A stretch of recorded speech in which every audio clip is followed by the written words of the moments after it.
Mirzapur.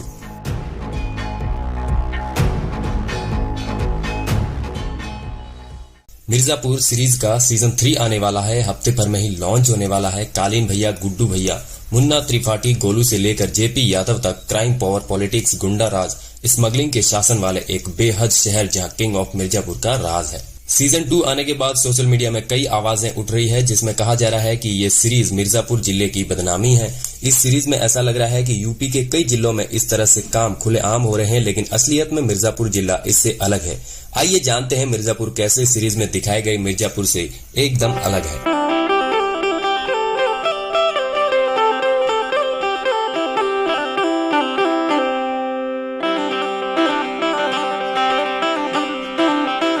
Series से अलग मिर्जापुर की पहचान यूपी के पूर्वांचल में स्थित एक अच्छी इमेज वाले शहर में बड़े शहर के तौर पर होती है। उत्तर प्रदेश के माइनिंग हब के आसपास के शहरों में जौनपुर, वाराणसी के साथ मिर्जापुर का नाम भी लिया जाता है।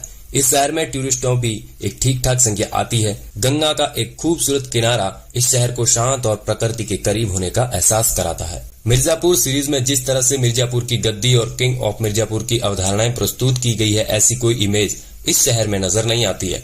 यहाँ का विंध्याचल धाम भारत के प्रमुख हिंदू तीर्थ स्थलों में से एक है। बात त्योहार की हो तो नवरात्र में यहाँ लाखों श्रद्धालु मां के दर्शन करने के लिए आते हैं। मिर्जापुर जिले में स्थित सीताकुंड, लाल भैरव मंदिर, मोती तालाब, टांडा जलप्रपात, विलमडा झरना, तारकेश्वर महादेव, महात्रिकोण, शिवपुर, गुरुद्वारा दा बाग, रामेश्वरम, देवराहा बाबा आश्रम की खूब मशहूर है। यहाँ की पुलिस व्यवस्था को लेकर जैसी छवि सीरीज में दिखाई है, उस तरह के बाहुबलियों का दबदबा इस जिले में चर्चा भी नहीं होती है।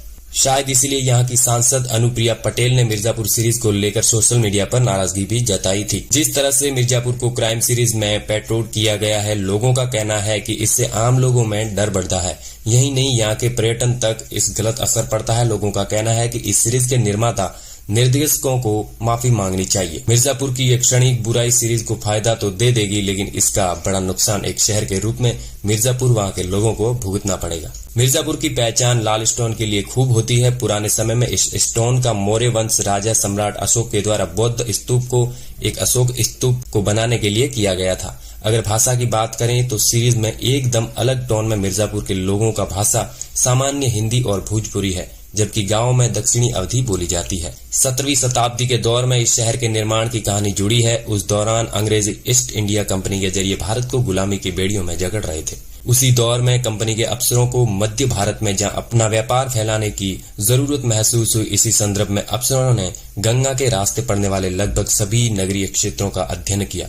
तमाम क्षेत्रों में विंध्याचल एवं गंगा की बहाव में पसरा विंध्याचल अंग्रेजी अफसरों को भा गया। 1635 ईस्वी में लॉर्ड मिचुरिस वेलवे के एक अंग्रेज अफसर ने इसी क्षेत्र में स्थापना मिर्जापुर के नाम से की। अगर क्राइम की बात करें तो इस क्षेत्र में क्राइम का ग्राफ जो दूसरे शहरों से अलग नहीं है। सीरीज के आने के बाद स्थानीय लोगों ने इसको बड़ी गुस्सा से देखा है। लोगों ने कहा कि किसी जिले को क्राइम सीरीज का नाम देकर रखना ये तो गलत बात है, खुलेआम हमारे शहर की बदनामी होगी। अगर हम बात करें मिर्जापुर में घूमने के लिए तो वो भी काफी अच्छी जगह मिल जाएगी। विद्यावासिनी मंदिर मिर्जापुर समेत पूरे पूर्वांचल में माँ विद्यावासिनी मंदिर बहुत ही प्रसिद्ध है। यहाँ दूर दूर से श्रद्धालु दर्शन करने के लिए आते हैं। पौराणिक कथाओं के मुताबिक माँ सती का एक अंग इस स्थान पर गिरा था। मंदिर के गर्भगृह में माँ विद्यावासिनी का बड़ी सी चांदी की प्रतिमा है। इफ्तिखार का मकबरा मुगल बादशाह जहांगीर द्वारा पदाधिकारी इफ्तिखार का मकबरा बनाया था। इस मकबरे का निर्माण 1613 में हुआ था। इफ्तिखार खान 1612 ईस्वी में बंगाल के युद्ध के दौरान शहीद हो गया था। पक्का घाट गंगा नदी के किनारे पक्का घाट बना हुआ है। घाट के किनारे कई सारे मंदिर हैं, जिसकी कारीगरी बेहद खास है। यदि आपको सेल्फी पॉइंट की तलाश कर रहे हैं तो मिर्जापुर में भाई बेस्ट है ये। चुनार का किला मिर्जापुर शहर से करीब 30 किलोमीटर दूर चुनार का किला। यह किला गंगा नदी के किनारे पर स्थापित है। यहाँ से नदी के बहते पानी की आवाज साफ सुनाई देती है। इतिहासकारों के मुताबिक उज्जैन के महाराज विक्रमादित्य ने अपने छोटे भर्तृनाथ से संन्यास ग्रहण करके यहाँ तपस्या की थी। जब यह खबर महाराज को पता चली तो उन्होंने 56 ईसा पूर्व में यहाँ पर अपने छोटे भाई के लिए किले का निर्माण करवाया। यह किला कई राजा महाराजाओं के अधीन रहा। इतिहास में दिलचस्पी रखने वाले लोगों के लिए यह खास स्थान है, क्योंकि इस किले में कई राज आज भी दफन है। अष्टभुज मंदिर मिर्जापुर में दूसरा प्रसिद्ध मंदिर अष्टभुज मंदिर है। यह मंदिर विंध्याचल पर्वत पर स्थित है। मंदिर में मां अष्टभुजी की प्रतिमा स्थापित है। मंदिर में जाने के लिए सीढ़ियां और रोपवे भी है। लखनिया वाटरफॉल। मिर्जापुर के लखनिया वाटरफॉल में पिकनिक स्पॉट है। यहाँ झरना 100 मीटर की ऊंचाई से गिरता है। यहाँ अक्सर छुट्टियों के वक्त लोग पिकनिक मनाने के लिए आते हैं। मिर्जापुर के खास सेल्फी पॉइंट में यह एक स्थान है। तो दोस्तों, यह थी मिर्जापुर के बारे में एक छोटी सी कहानी। उम्मीद करता हूँ यह आपको काफी पसंद आया होगा। कमेंट में बताइए कि आपको मिर्जापुर सीरीज कैसी लगी है और इस वीडियो को आप कहां से देख रहे हैं, कमेंट में लिखकर जरूर बताइए। मिलेंगे नए और एक्साइटिंग वीडियो के साथ, तब तक के लिए जय हिंद, जय भारत।